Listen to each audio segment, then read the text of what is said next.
Hello mga ka-farmers! So pag-usapan naman natin ngayon yung pagbibigay ng vitamin sa ating mga fatteners. So bali yung practice ko dyan mga ka-farmers is nagbibigay ako ng vitamins 3 days after ng purga. Bakit? Kasi kailangan natin bigyan ng allowance para mailabas ng ating mga alaga yung mga parasite, and para pag nag-inject tayo wala nang kaagaw yung katawan nila na mga bulate. So bali mga ka-farmers, pagdating sa vitamins, meron tayong powder, meron tayong injectable. So kailangan natin na make sure mga ka-farmers na pag nagbigay tayo ng injectables, huwag tayong magbibigay ng powder or any feed supplement on that specific day na nag-administer tayo ng injectable vitamins, kasi baka mag-overlap yung mga chemicals or ingredients na ginamit natin doon and magkakaroon yun ng side effect sa ating mga alaga. And ang nauubos ko ka-farmers na vitamins for one head bago yung disposal is 5 ml.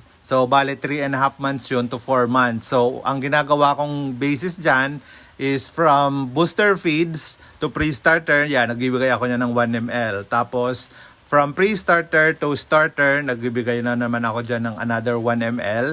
And yung pinaka-last is from pre-starter to grower, nagbibigay na dun ako ng 3 ml. Hanggat sa may biyahe na siya. So, yun lang muna mga ka-farmers. Salamat!